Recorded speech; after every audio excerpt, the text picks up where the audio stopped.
Shalom saudaraku kasih dalam Tuhan, kasih karunia dan damai sejahtera dari Allah Bapa dan Kristus Yesus menyertai kamu. Bacaan Alkitab kita diambil dari 1 Tawarik 12 ayat 1 sampai 40. Pengikut-pengikut Daud di Siklak. Inilah orang-orang datang kepada Daud di Siklak selama ia harus menyingkir karena Saul bin Kis. Mereka pun termasuk pahlawan-pahlawan membantu dia dalam peperangan.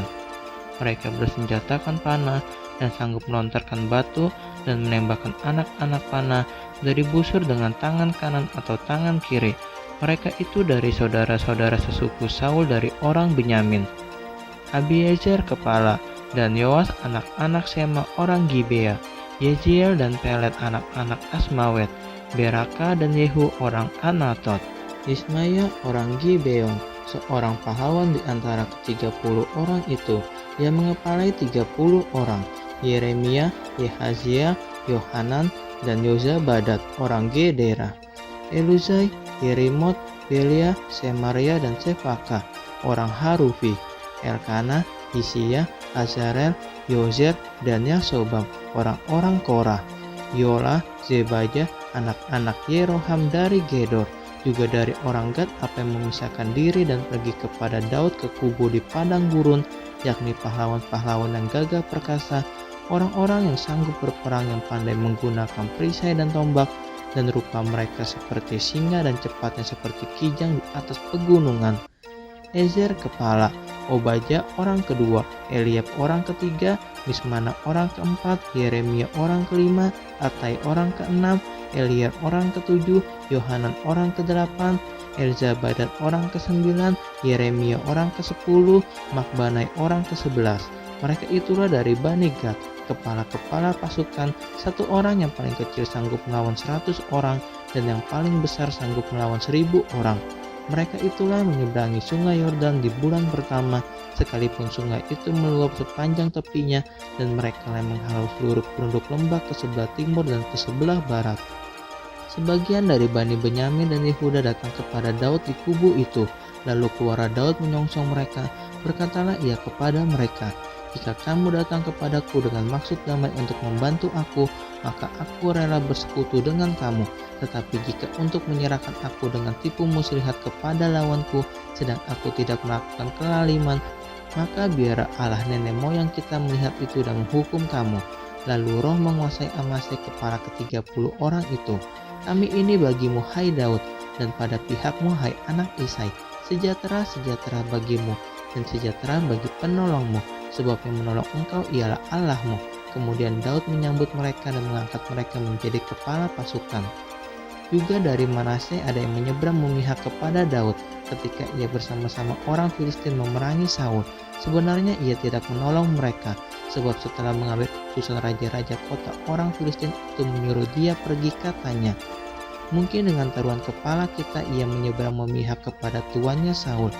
Pada perjalanannya ke Ziklag, sebagian dari suku Manasye, Adna, Yozabat, Yediel, Mikael, Yozabat, Elihu, dan Zelitai, kepala-kepala pasukan 1000 suku Manasye, menyeberang memihak kepadanya. Mereka ini membantu Daud melawan gerombolan, sebab mereka semua adalah pahlawan-pahlawan yang gagah perkasa dan kepala dalam tentara. Dari hari ke hari orang datang kepada Daud untuk membantu dia, sehingga mereka menjadi tentara yang besar seperti bala tentara Allah. Tentara Daud di Hebron. Inilah jumlah pasukan bersenjata untuk berperang datang kepada Daud di Hebron untuk menyerahkan jabatan raja daripada Saul kepada Daud sesuai dengan titah Tuhan. Bani Yehuda yang mengangkat perisai dan tombak ada 6.800 orang yang siap untuk berperang. Dari Bani Simeon pahlawan-pahlawan yang gagah perkasa untuk berperang ada 7.100 orang. Dari Bani Lewi ada 4.600 orang. Ditambah dengan Yoyada, pemimpin kaum Harum, dan bersama-sama dia ada 3.700 orang. Selanjutnya Zadok, seorang pahlawan muda yang gagah perkasa dengan 22 orang pemimpin dari puaknya. Dari Bani Benyamin, saudara-saudara sesuku Saul, ada 3.000 orang. Sampai pada waktu itu kebanyakan dari mereka masih tetap patuh kepada keluarga Saul. Dari Bani Efraim 20.800 orang pahlawan yang gagah perkasa, orang-orang yang kenamaan di antara puak-puak mereka. Dari suku Manase, suku yang setengah itu, ada 18.000 orang yang ditunjuk dengan disebut namanya untuk pergi mengangkat Daud menjadi raja. Dari Bani Isakar, orang-orang yang mempunyai pengertian tentang saat-saat yang baik, sehingga mereka mengetahui apa yang harus diperbuat orang Israel. 200 kepala dengan segala saudara sesukunya yang dibawa perintah mereka.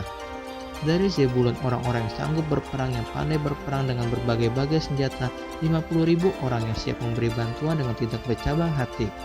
Dari Naftali, 1.000 orang pemimpin dan bersama-sama mereka 37.000 orang yang membawa perisai dan tombak. Dari orang Dan, orang-orang yang siap untuk berperang 28.600 orang. Dari Aser, orang-orang yang sanggup dan pandai untuk berperang 40.000 orang.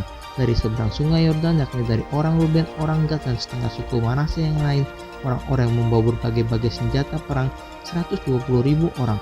Sekaliannya itu prajurit-prajurit orang-orang dalam barisan tempur datang ke Hebron dengan tulus hati untuk mengangkat Daud menjadi raja atas seluruh Israel. Memang juga seluruh orang Israel yang lain dengan bulat hati hendak mengangkat Daud menjadi raja. Mereka tinggal di sana bersama-sama Daud 3 hari lamanya, makan dan minum, sebab saudara-saudara mereka menyajikan makanan bagi mereka. Juga orang-orang yang tinggal dekat mereka, bahkan dari Isakar, Zebulon, dan Naftali, membawa makanan dengan memakai keledai, unta, bagal, dan lembu, yakni bahan makanan tepung, kue ara, dan kue kismis, anggur dan minyak, lembu sapi dan kambing domba dalam jumlah besar, sebab ada sukacita di Israel.